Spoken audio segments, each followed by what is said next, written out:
Hi everyone, it's Laura with Pampered Chef. I love corned beef, and it's funny because I have made it in the past and it never came out that good. And then my grandma would make it and hers was so amazing. Well, when she lived with us, I found out why. Because grandma used a pressure cooker. And let me tell you, that is a game changer.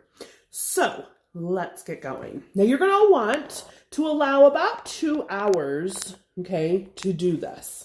So what we're gonna do is we're going to chop up an onion and put an onion, wedge it and put it in the bottom of, we're not gonna even turn this on yet or cook it or anything, okay?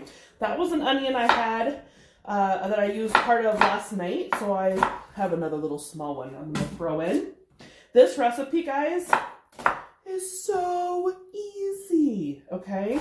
So easy. So we put in our onion, and then we're gonna put in garlic. Now you can put in about 6 to 8 cloves. Now I have, some of them are smaller here. So we just take them and we're gonna use whole garlic. And the reason why is because it's just a little bit different flavoring than when you press it or when you cut it, because it's a stronger flavor. So we're have a little bit milder. And so how you do it is you just take your garlic peeler and you roll it just like that. And you'll see the peel is still inside, okay? And so we just have this and we just toss those in, okay? So now we're gonna take a cup of water and put this in, just like that. Now you can use beer if you want, but I don't have any. And there's just a lot of flavor in corned beef, so you don't have to. Now, I could not find a really big one, so I went with 2 smaller ones. I want leftovers so that I can make some Reuben sandwiches later in the week. So you're going to just packaging like this, and you're going to just open up the packaging, super easy. And we're gonna pull it out, and you have your, oh, good, I want that. Oh, come back. Okay, and so I'm gonna put it right in this bowl and put this in the sink real quick, okay? So you're gonna see here, there's the fatty side right here, and then the regular side. We wanna put this fat side up, okay? That's how all of us are, fat side up, right? Anyway, sorry. Okay, so we're gonna open up the packet. Let me rinse my hands off. This is kind of like a brine packet, and so you do want to use this. So I'm gonna put this first one on, okay? And then we're going to put this in. And normally I would have drained the packet over the sink, but since I'm here with you right now, it just makes it easier for me to do it with the bowl right here and all of that. So we take this other packet, okay? Now, I'm going to toss that, and I'm going to put this over here and wash my hands, actual wash. Okay, so here's what we're going to do. We're going to use our pressure cooker, okay? Now, what makes Pampered Chef's pressure cooker the safest there is because of this right here. This is where you release the steam, okay?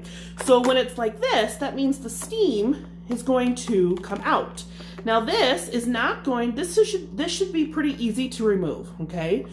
But your steam image will line up with this, okay? So we'll just push that, okay? And we make sure that our gasket is all inside, so all good, right? So then it makes music, and we're going to turn it on. Oh, helps if I go to the right. We're going to go to the beef pork setting, adjust our time to 90 minutes, okay? This is important because you want it to be super tender and fall apart, and that's why that time is really needed, okay? We'll push start. Now, what about our veggies? Well, let me move this cutting board. We are going to do cabbage. Denver got so much snow this last weekend. I went to the store yesterday and they had no cabbage. No bananas. It was crazy. So we're going to, you take off these outer part right here, okay? And I got 2 cabbage heads because we really like our cabbage, okay? And I'm also gonna do potatoes and carrots. So why am I not throwing them in? Well, because they'll be mush. So when this is done, I'll take it out and I'll put the cabbage, potatoes, and carrots in for 5 minutes. And that's all that's needed so that everything will be cooked, okay? But I'm just prepping this with you right now. And so what I'll do is cut these into wedges so that they'll fit in the quick cooker even more easily, okay? Just like that, and I'll do it with the same. Now, what about carrots? So I'm gonna do carrots. Now, I don't peel my carrots. There's a lot of nutrition right in that skin, but if you want to peel them, feel free.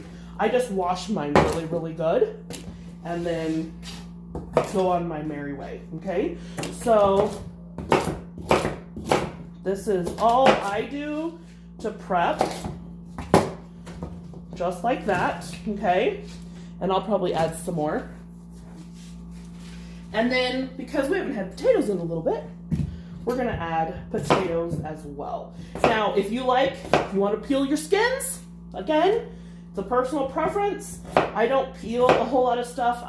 There's lots of vitamins in there and just really easy. So, once this is done, 90 minutes, okay? It takes that time to build up the pressure, but then when it's done, I will naturally release it. What does that mean? It means I will not push the button for 10 minutes. It will naturally release for 10 minutes and then I'll release the rest of the pressure.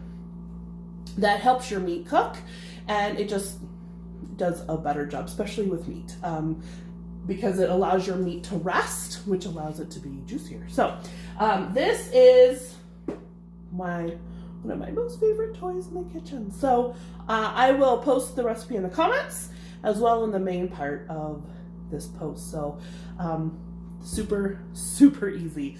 Got them do it more than once a year though, because Reuben sandwiches later this week are fantastic. Have a good night.